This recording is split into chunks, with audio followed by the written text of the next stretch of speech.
Yeah, well, welcome everyone. We're gonna go ahead and get started. So I'll introduce Kelly. So she's our speaker today. So Dr. Kelly Cope is a professor at is a professor and extension specialist in the Plant and Soil and Climate Department at Utah State University.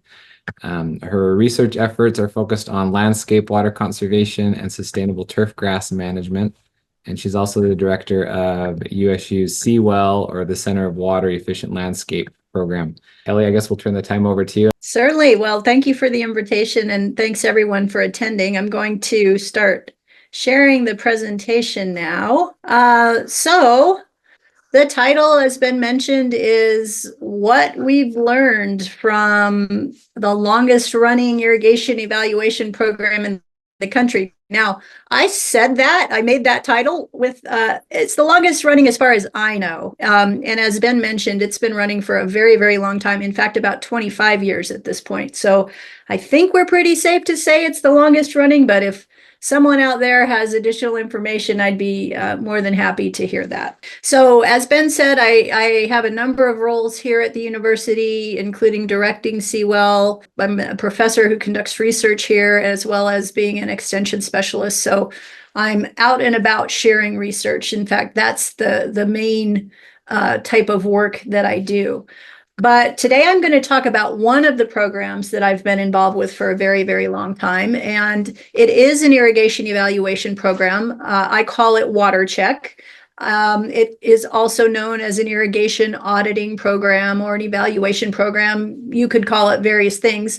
But we settled on WaterCheck some time ago just because that seemed like a fairly friendly way to promote what we were doing, to make sure people knew we were trying to help them out and help them to be better irrigators. So what we do with WaterChecks is to evaluate irrigation system performance. We identify problems that we find on the property. We quantify distribution uniformity, which I'll get a little bit more into as we go. And then we quantify precipitation rate and develop customized irrigation schedules for our program participants. And I think that's the real take home of this program, is a customized irrigation schedule for our program participants. And we know that we need this type of program because even after what I would say are, several years now where many of us have been focusing on outdoor water use efficiency, we still see things like you see here. Broken sprinkler heads that are sunken below grade, sprinkler heads that are tilted and creating a lot of wind drift and overspray, runoff from the mismatching of infiltration rates by soils and the application of irrigation water, standard breaks, things like this, other issues. So what you see there is a sprinkler head where the spray is obviously being blocked by a boulder in this case, but these are the sorts of things that still happen all the time and that have a huge impact on how efficient we can be with irrigation. And so that's why we have a program like this, is to assist folks, and that could be a single family homeowner, could be a property manager, could be a commercial property manager, schools, institutions. We will help anyone out who has a landscape that they would like to have evaluated for irrigation water use efficiency. And just to touch a little bit more on one of the other really basic things we're trying to do here, all of those images that I just showed you lead to water distribution kind of like this, which, without getting into too much detail, all those colors represent different amounts of water being applied. And what we really want is something more like this, where the water is being applied more evenly. Now, of course, this applies to overhead irrigation as opposed to drip, although we do also evaluate drip irrigation, and I can talk about that if you like as we go on. But to just give you a little bit more information about the program and its history, the program was actually begun in 1999 by a colleague in Salt Lake County Extension named Dr. Earl Jackson, and he has since passed on, but I will always credit him for initiating this program in Utah. And he did that by cooperating with the Salt Lake City Department of Public Utilities, as well as a couple of water conservancy districts in our state. And you may not have a water conservancy district where you are, but in our state, at least, they work as water wholesalers. And so our water distribution to utilities. And so Earl Jackson was able to work with those agencies and to initiate this program. Now, in 2005, that's when I got more involved with this program, and that's where our center got more involved with this program. And we've been administering it ever since. And over all these years, as you can well imagine, we've had numerous different program partners. We've had numerous communities participate. It's really changed depending on the year, depending on who had need or desire for the program. And we have helped other organizations and entities set up similar programs, both within our state of Utah as well as outside. I couldn't even tell you how many folks I've spoken with across the country who wanted to at least try to do something similar to what we've done here. So there are other programs in the state aside from the Water Check program that do similar things. Some of those are run by water conservancy districts. Some are run by counties. So some of our county extension faculty will offer this program. We have private resources for this. So Sital mentioned the QUEL program, the Qualified Water Efficient Landscaping Program. And that program is really about teaching landscape professionals to do this sort of work, to conduct an irrigation evaluation, to provide guidance on irrigation schedules. So that's an option here. And you see DIY there at the very bottom. And the reason that we created a DIY version of this program is that we can't be everywhere in the state. And so the way that we've approached that here is to provide materials at every county extension office in our state. And then whoever would like to use them can check those out. We've got an online calculator on our Center for Water Efficient Landscaping website that they can enter the data in and still get a customized irrigation schedule. So my point here is just, well, two, we've been doing this for a very long time. And three, it's had lots of different forms, lots of configurations, lots of partners over the years, and it just changes as needs be. So very long running. But what exactly is it that we do when we conduct a water check? So let me start by saying that every growing season, I go through the hiring process, and I'm typically hiring students of our university. Ideally, I like to get horticulture students or sometimes agriculture students with an irrigation interest, but generally they're college-age students who have some relevant skill set to what it is we're doing here. So maybe they know about the plants, maybe they know about the irrigation, or maybe they don't know about any of it. In which case we do extensive training for our employees. So we're hiring employees every growing season to conduct this program. We've got an extensive training manual at this point, and I do in-person training as well as a lot of on-site training where our employees are conducting water checks and I'm guiding them through that process. But when we land on a property, we will introduce ourselves. We talk about what's going to happen. We get permission from the property owner to be there and to conduct the water check. And then we start our process, which includes an assessment of the existing irrigation schedule. So we go to the controller, we keep track and mark down everything they're currently doing. And then we go through each irrigation zone while it's in operation and write down and note every problem we see. So common problems you might see would include tilted sprinkler heads, sunken sprinkler heads, breaks. We see breaks on a very routine basis. We also note any landscape issues. So for example, if there's plant material blocking irrigation spray, or maybe there is high water use plant material mixed with low water use plant material, things that might be addressed on the plant side of things as well. And we keep track of all that. Once we've done a walkthrough of every single irrigation zone, we actually do some testing of representative irrigation zones. So for example, we'll do distribution uniformity testing of spray zones. We'll do distribution uniformity testing of rotor zones. And then those can be representative of other areas in the landscape. Ultimately, in the end, we provide a customized irrigation schedule to program participants. So it's based on what we have measured on their property And I don't have it listed there, but we also look at what's the soil texture on their property? How deep are the roots in the lawn areas? We measure water pressure, just a number of things. And we could get more into that at the end if you like, but those are just some of the examples. And then, of course, we go over everything we've done with the participant. We provide a report to them, which includes their irrigation schedule, so that they know what to do going forward. Now, this is a very long-running program, and we've learned a lot of things, but I think it's helpful if I share with you kind of where we started and how we've evolved, so you have a sense of that. So there were many years, when we collected all of this information by hand using forms like you see here. So all of the name, the address, how they found out about the program, and all that sort of thing. And then we'd have another paper form where we collected all of the information about the kinds of problems we were finding, how many broken heads, how many sunken heads, how many tilted heads, etc.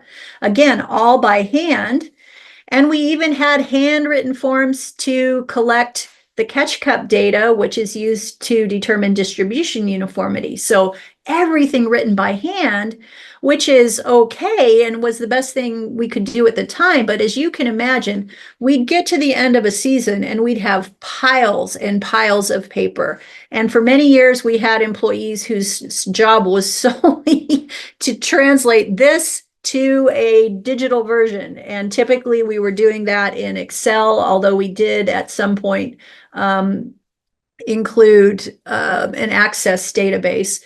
And then just so you know what it might look like for the participant, that last form there, the recommended watering schedule, we'd fill that out on site by hand again and leave it with them so that they would have a record of what it was they were supposed to be doing with their irrigation schedule. But as you can imagine, all of that was incredibly tedious. And over time, it just became incredibly apparent that we needed to modernize the program, to update our data collection, as well as our database capability. And so in 2016, we received funding it was internal funding from Utah State University Extension to develop an app for this program.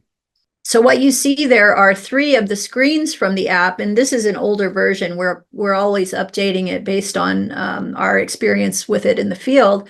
But in this way, then, we were able to digitize all the information from the very beginning. We do still have to type in the name, et cetera, but there's a lot of just checking a box and a lot of just clicking on a field, and it just really simplified things.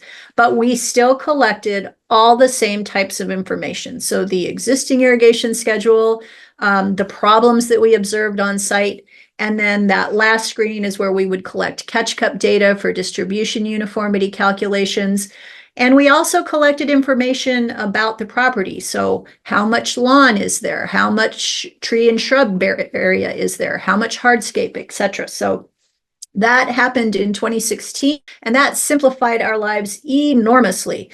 But of course, this is one part of it, right? The data collection. And we also needed, in conjunction with that data collection, to improve and update our database that's associated with the program. So at that same time, in conjunction with the development of the app, what we did was to create a structured query database, SQL, sometimes it's referred to, from the original Access database. And that's just a really standardized way of managing large databases.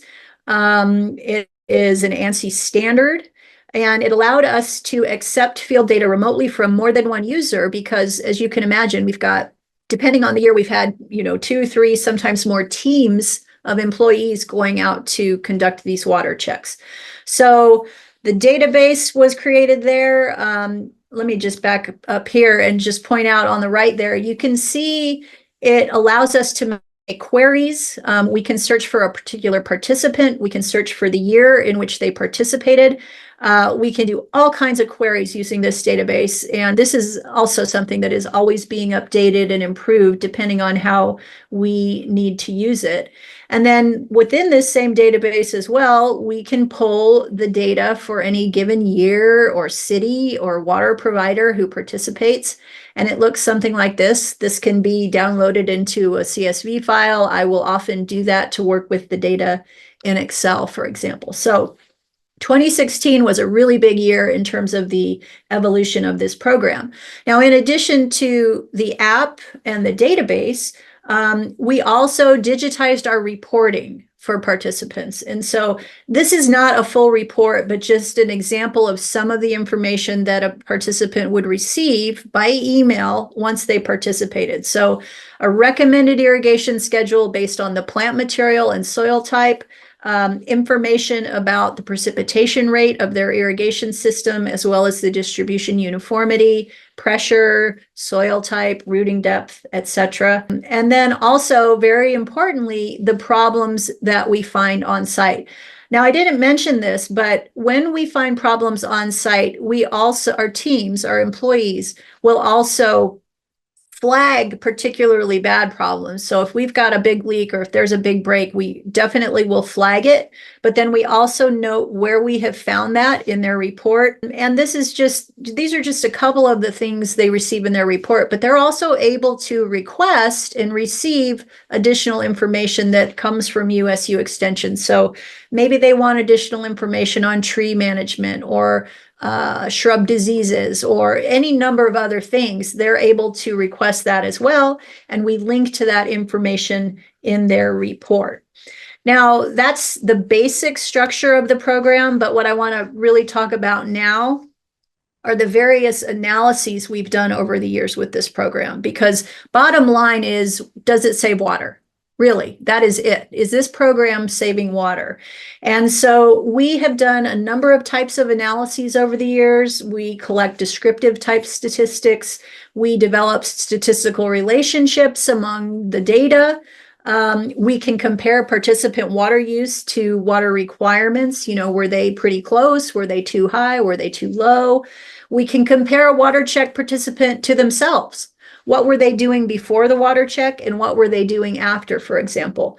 And then, we can also compare them to what we would call a matched control group. So I'll show you some of this as I go, but with that last one, for example, we might compare our water check participants in Salt Lake City to every other single family residence in Salt Lake City, for example. And those are just examples of ways that we can analyze the program. So to show you a couple of examples, we'll ask folks, why did you participate? A lot of times it's because they want to save water.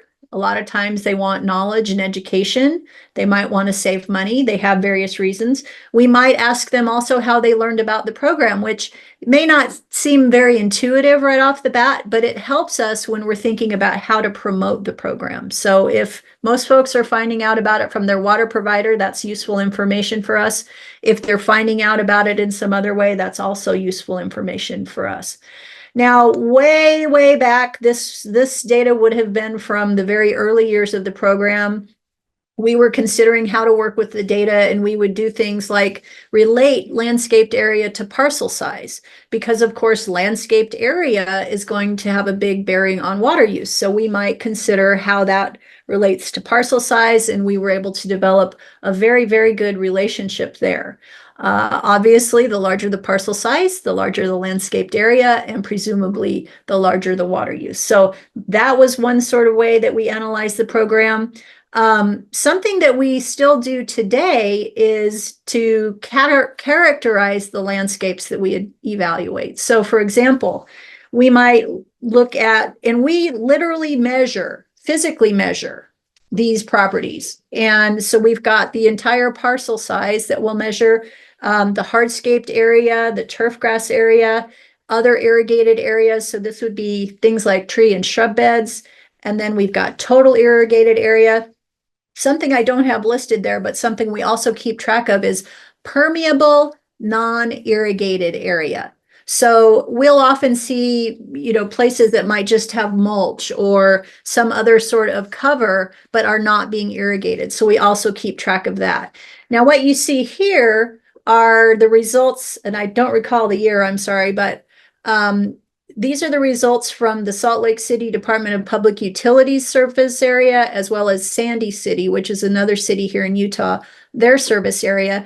And I just want to point out something, because each year when we do the program analysis, we look at, well, how much turf grass was in these areas? How many tree areas? How much shrub area? And so, for example, we know that in Salt Lake City, properties tend to have pretty low amounts of turf grass, somewhere in the neighborhood of 30%. Properties in Sandy City tend to have a bit more. But the cities that we participate with on this program are really happy to have that kind of information, because it helps them with their policy development. So, for example, there was a period of time when there was a whole lot of hand waving, I guess I'd call it, about we got to reduce the turf grass areas and nobody can have more than, I think, what did they say? Something like 50%. But when we're already below that number, it doesn't make any sense to make policy on that number. So this is the kind of information that they can use to develop more appropriate policy. And that's just one example of how this type of information can be used. Now, we also collect other types of information. So I mentioned some of this already, but irrigation system operating pressure is hugely important when we think about irrigation efficiency. And so what you see there are examples from Salt Lake City and Sandy, again, broken out by sprinkler type. So overhead spray heads, rotor heads, MSMT, which is multi-stream, multi-trajectory nozzles. And then, unfortunately, we still often see zones with mixed heads. So they might have, I've seen several times, even still, all three heads in one zone. So we'll collect that type of information. And I'll just draw your attention here to this particular bar where the pressure was exceeding 80 psi. And for those of you in the irrigation world, I hope you're gasping right now, because that is an incredibly high pressure for that type of sprinkler head. And if the pressure is not appropriate for the given sprinkler head, they cannot be as efficient as they were meant to be. So again, very, very useful information. And in fact, this type of information was used to inform rebate programs in Salt Lake City in particular. They were inspired by this to start offering pressure reduction devices of various sorts in their programs. Precipitation rate here, again, broken out by sprinkler head. This is information that, sorry about that, we're always collecting. And of course, distribution uniformity, which is particularly critical for lawn areas. And hopefully you get a sense there that on average, we're still measuring distribution uniformities around 55%, sometimes higher, but not often higher. And so the two lines here, this dashed line would represent 75% uniformity. This other dashed line would represent 65% uniformity, which is what we'd like to see. So for overhead spray, we'd like to see at least 65%. For rotors, we'd like to see at least 75%. And I don't have it listed here, but I can tell you that I have measured myself distribution uniformities of up to 90% with MSMT nozzles in lawn areas here. So we sometimes have some people doing amazing work with great distribution uniformities, but we certainly still have a ways to go on that.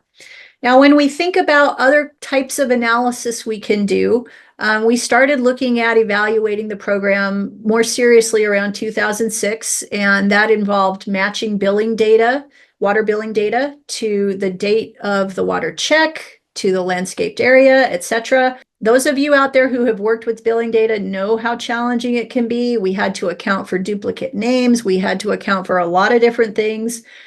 We were able to discern winter use from growing season use, because here, at least in northern Utah, we've got honest to goodness winter in which people are not irrigating. So we are able to determine an average use for indoors based on winter use. We had to look at the consumption month versus when the reading was taken. There were some issues there. Some months we had to remove. Anyway, this is all just to say that it's pretty challenging to work with billing data, but we were able to do it. And just a couple of examples here, Salt Lake City, we looked at 417 households that year.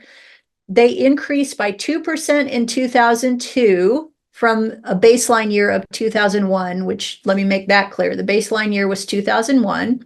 They increased by 17% in 2003 and then decreased by 34% in 2004. So that's something else that we're trying to look at, is how folks do over time, because that's often been a criticism of these programs is, well, sure, you know, maybe they save water immediately after you were there, but then what happens? So we do try to look at it over time. And on average in that year for Salt Lake City, our program participants were saving 8,000 gallons per year. Now, if we look at Sandy City, which is just adjacent to Salt Lake City, we had consistent reductions over 2002, 3, and 4, and they were saving significantly more water per household. So it seems to be very community dependent. It seems to be very dependent on landscape size. If you recall, Sandy City had larger landscape sizes than Salt Lake City, but these were some of the very early attempts at program analysis.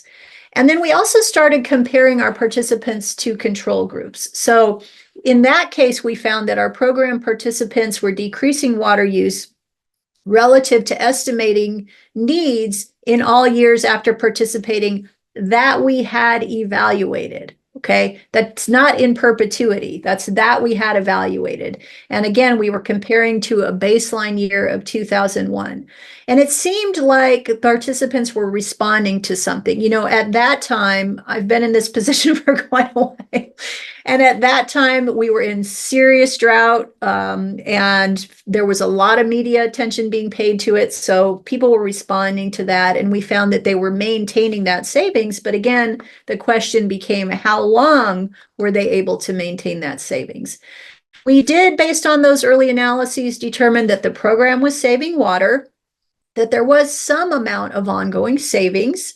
Our program partners, so cities, water districts, utilities, were appreciative because it was a PR benefit for them.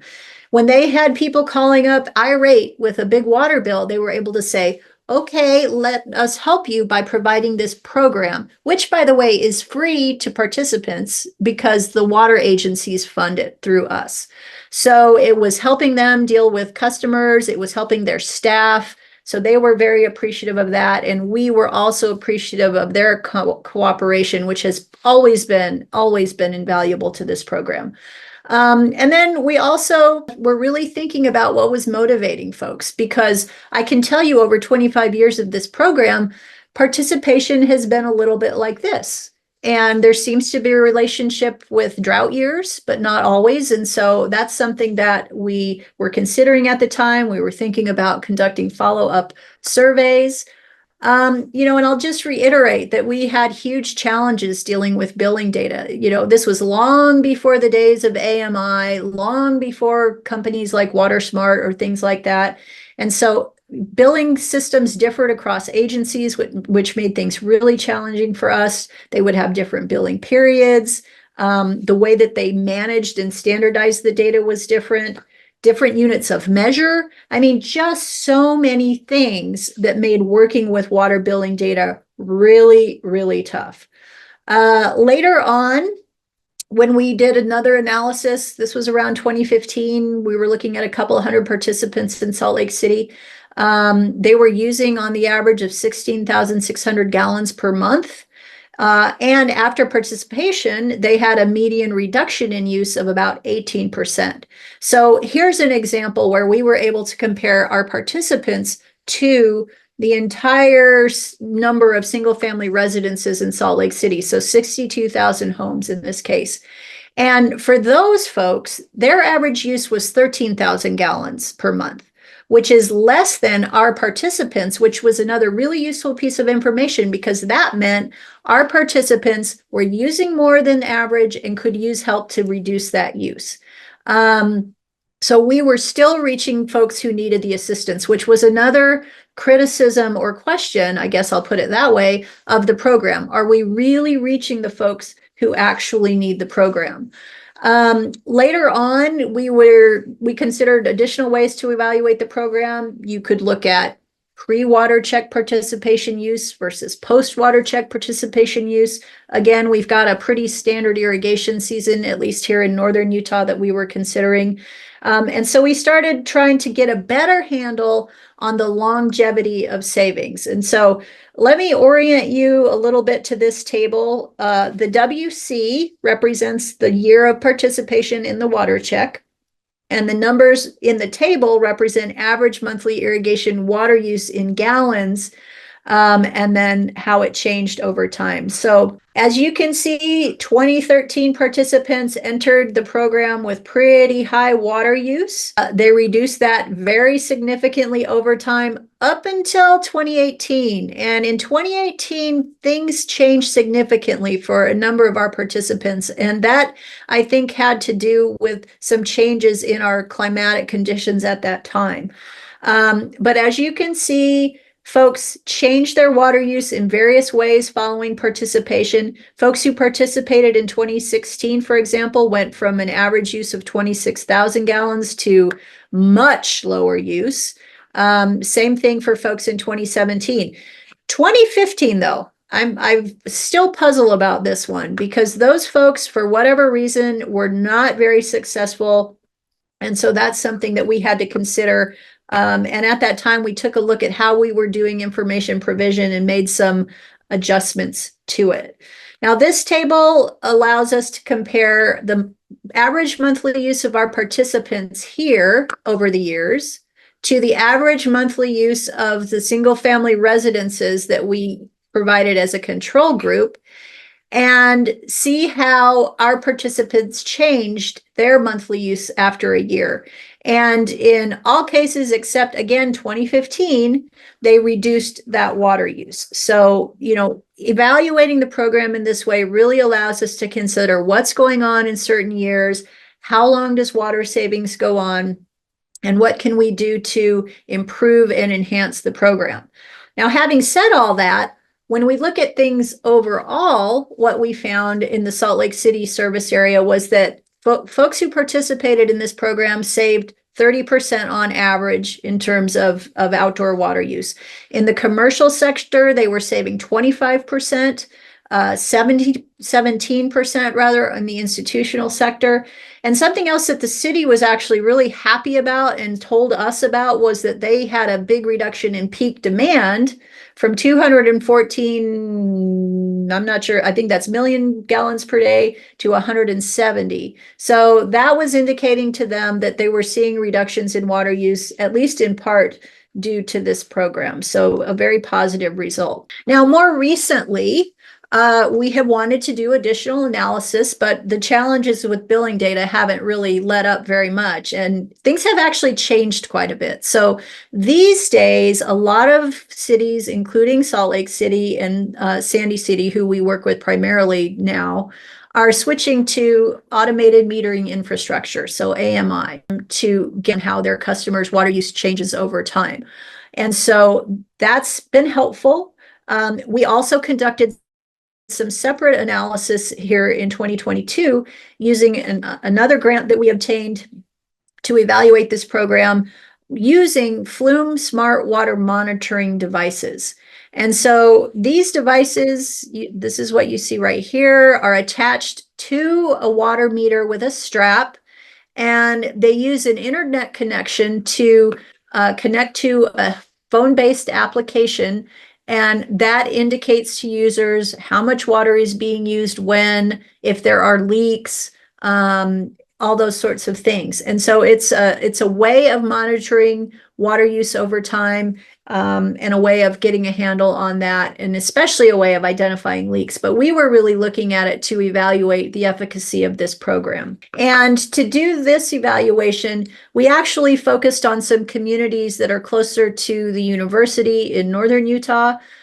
These are Hyde Park, Utah, and Logan, Utah.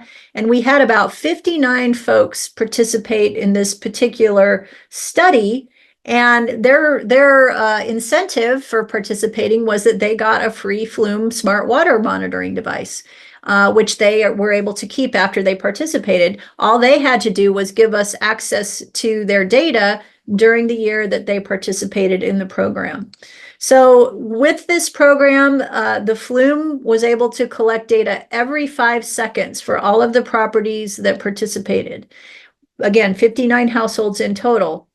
And what we found over time was that on average, the participants, again, they're saving 20 to 30%. So we keep ending up in that 20 to 30% area, even with all the different types of analysis we've done over time, which to me is indicative that that savings is pretty consistent and pretty sustainable. In the 1 month following participation in the Water Check program, we found almost 2 acre-feet of savings with those 59 households. And presumably, if that continued, that could represent a very significant amount of savings by folks participating in this program. Now, to dig a little bit more into this particular data, what we found was that 39% of our program participants actually reduced their water use. That's right here. 54% kept it about the same. And of those that remained the same, they were already at a reasonable water budget for their property, either at it or below it. And when folks participate with us who are already doing a good job and maybe even below a water budget, we never tell them to increase water use. Obviously, it's more like, hey, we're going to give you a pat on the back. Thank you very much. Keep up the good work. We also found, though, that 7% of the folks increased water use. So not too many, but I will just add that even one of those, they were already under the recommended water budget. So overall, again, a significant amount of savings as a result of participation. Now, one thing, maybe you recall back earlier in the presentation, I mentioned that we had considered follow-up surveys with program participants to see how we could improve things. And with this particular evaluation, that's exactly what we did. And what we found was that they would like to have follow-up visits. They would like to have visits after they have already addressed all of the problems that they found, raised the sunken heads, straightened up the tilted heads, fixed the broken nozzles, made all the repairs that we recommend, to see how that improves their overall efficiency. They wanted additional assistance assessing drip zones. I will tell you that we do assess drip zones at this point in the program. But what that entails is really identifying breaks, leaks. I was at a property just last month and the drip system was in shocking condition. So even just being able to point out the major breaks and the problems is useful with the drip irrigation zones. Also related, and then I'll get back to what I was going to share about the survey.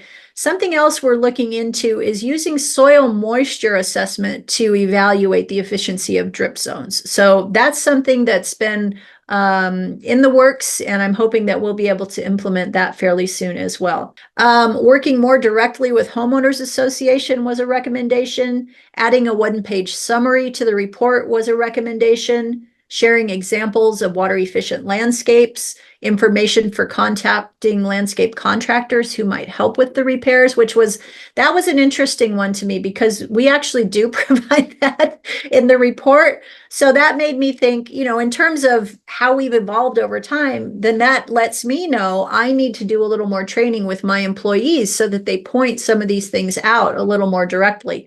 And then another thing that they were interested in, and this is where, our relationship with program partners is so important, is they wanted to be connected to the appropriate staff in their city who could help. And so that's the sort of information we were able to gather over time.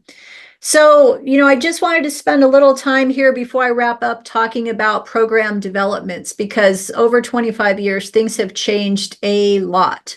In 2016, as I mentioned, we went from everything being written on paper to a tablet-based app and an updated database that, really made our lives a lot simpler. Something else that we did over time in conjunction with this program, and this particular effort was in cooperation with Salt Lake City Department of Public Utilities, but we developed a GIS-based irrigation irrigation mapping application. I feel like I'm saying a tongue twister.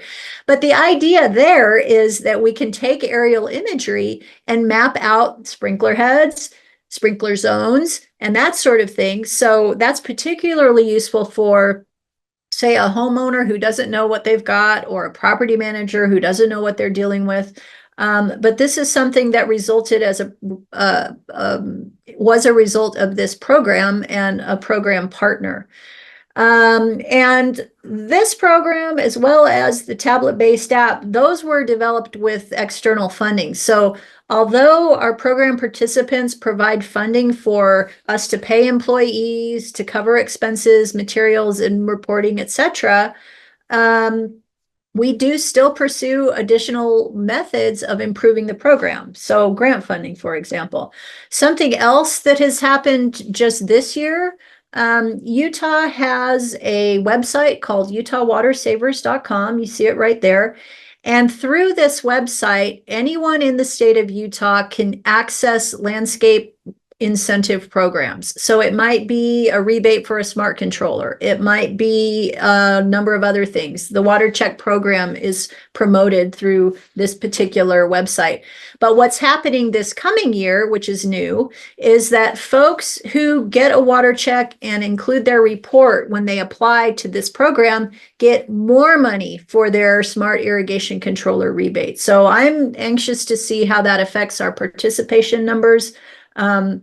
We have good participation each year, but we'll see how that affects things. Something else that I wanted to share too is that we have a program in our center called Water Maps, and this program is directed by our colleague, Dr. Joanna Enterwada. But this program evaluates water billing data and relates it to landscape composition and determines whether a participant or a homeowner is irrigating too much, too little, or sort of right in the middle. And what you see there is one area of Salt Lake City, and the red dots or boxes indicate areas where over irrigation is happening. And so, for example, we might take a look at this evaluation or this analysis of Salt Lake City and notice that in this area, there's quite a bit of red, right? And so that might indicate we should focus more attention in that area for our water checks, because there is much more capacity to conserve by those particular folks. And so, we're always trying to pursue grant funding to improve this program. We're always trying to access other pieces of information, like you see here with the Water Maps program, to inform our program. And of course, we're always working with our program partners to meet their needs, to answer their questions, and to make sure that they understand how effective the program is. So to kind of sum things up, a few thoughts that I was having as I was putting this together. This is a program that saves water, but does not require landscape changes to be made. And to my mind, that is step one. How do we help folks reduce their outdoor water use without having to make really expensive, really extensive changes? This is a program that does that. The savings based on our analysis goes on for 4 to 5 years, depending on which year of analysis you consider. And so the savings is ongoing for a period of time. I think that number fairly closely relates to how often people move here. Because of course, when someone moves away from a home, then the work we have done with them to develop that schedule is not necessarily carried on. So there's some things to consider there. Our program partners have always said that this is a great way for them to interact in a really positive way with their customers. So again, if you have the angry customer calling and saying, I don't understand why my water bill is so high, something's got to be wrong on your end, which it's usually not. But then the city can say, well, we appreciate that, and we have this free program for you to help you. So they really like that. I will say that this is a very intensive program in terms of time. The education that we provide when we're on site is pretty extensive. And it's also very much appreciated. And there is some value to that, but like most educational programs, it's very hard to put a dollar value on that. But our partners certainly value it. Another takeaway I would say is that there are many, many ways to structure a program like this. I mean, obviously over 25 years, we've changed and adapted and tried to keep things up to date and modernize things. But bottom line, we've saved a lot of water with this program. Our program partners have continued it for many, many years because of that. And, we'll see what happens going forward. I always say every year, I'm not sure if we'll do this program next year, but for 25 years we have. So I think the chances are pretty good. And then I want to wrap up with a couple of things. I'm incredibly proud, actually, that over all of this time, I can count on one hand the number of complaints or concerns we've had about this program. And much more often than that, we're having comments like this, finding out what works best for us. We've been here 6 years and we haven't known what to do.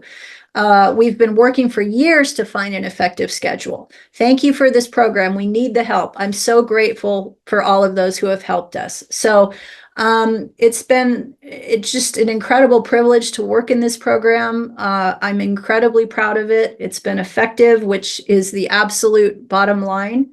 And with that, I will wrap it up and maybe take some questions. We do have questions on the chat and also in Q&A. Okay. I will get started with the one from the chat right now. Does the water saving data account to weather, rainfall, humidity factors, or simple volumetric use? It does account for evapotranspiration. So I hope, well, maybe I should. So when we think about scheduling irrigation, it's generally in response to climatic conditions and how much water is lost through evaporation from the soil and transpiration through the plants. So yes, we do keep that in mind as we consider the water use and the appropriate water use for the landscapes that we're evaluating. Thanks, Kelly. The next one is, you have given an average percentage savings on an individual residence basis. Do you have an estimate for how much total water you have saved on an annual basis? Like a total thing. I mean, no, the answer is no, but that is an excellent idea. And, I would have to take a look at all the numbers of participants over time, and I could get to that number, but I'm sorry, I can't tell you that right this second. That's something I should look into for sure. Have you ever considered hiring your seasonal workers from the irrigation and landscape industries? I mean, we always need workers, right? Yeah, I have not, because at least in my experience, those folks may be already doing this on their own and making money at it. This is not a money-making venture. This is more an educational program, honestly. And the fact that it results in water savings is wonderful, but we're not in it to make money on it. And we're really just supporting our program partners.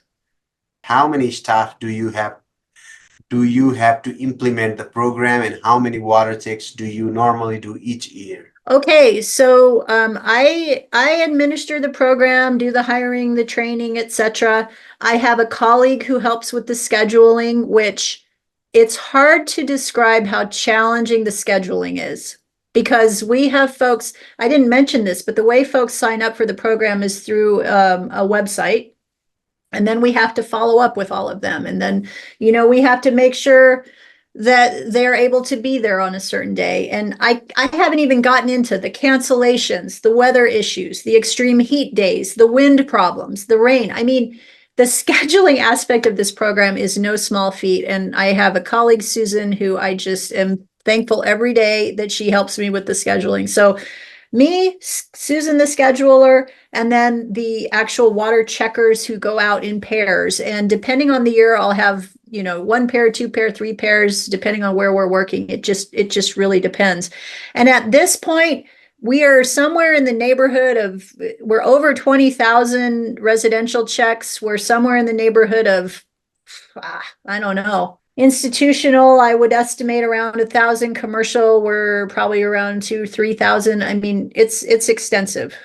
So Thomas asked, how much do you think PR, precipitation rate, and DU vary within a site, even with sprinkler type? I'm wondering if you think it's pretty consistent within a site, such that custom schedule you are creating will match the whole site. Yeah, I'm very confident in that, actually. I think, I mentioned pressure many times during the presentation. And the pressure on one site doesn't tend to change a whole lot. And that's the main reason that I feel comfortable testing representative zones. And the fact of the matter is we have to draw the line somewhere. We Yes. cannot evaluate every single irrigation zone. So if we evaluate the spray zones, the rotor zones, the MSMT separately, and then apply those schedules more broadly across the property, I'm comfortable with that, again, because the pressure is the primary issue there. Thanks, Kelly. This was wonderful presentation. And with that, thank you all for joining in. It was great presentation, and I hope all of you enjoyed it.